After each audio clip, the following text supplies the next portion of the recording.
I do believe that the Shabbat or the Sabbath is the mystery, the secret that so many Christians overlook. I'll tell you my own life. I turn off my phone on Friday night. It goes back on Sunday. When I fly back, it is all family, all Saturday. For 6 days you shall work, and the seventh day you shall rest. Let's remember what the Bible says about the Sabbath. God himself rested on the seventh day. It is the only of the 10 commandments, which is a ritual. And that means it's pretty darn important. And here is the test. You ready for the Sabbath test? The Sabbath test is this. If I cannot walk into your home and tell that it's the Sabbath because it looks like every other day, you're not honoring the Sabbath.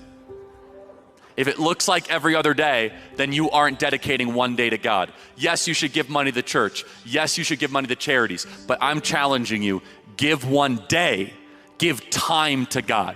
Most Christians go to church on Sunday, but here's the shocking truth. The Bible never once calls Sunday holy. Not in Genesis, not in Revelation, not anywhere in between. From the very beginning, God set apart the seventh day, the Sabbath, as the day of rest and worship.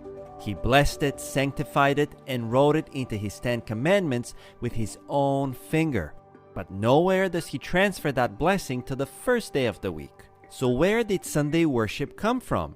History answers. In 321 AD, Emperor Constantine, seeking to unite pagans who honored the sun with Christians who worshiped Christ, issued a civil decree. Let all the judges and townspeople rest on the venerable day of the sun. That was the first official Sunday law. It wasn't God's command, it was man's compromise.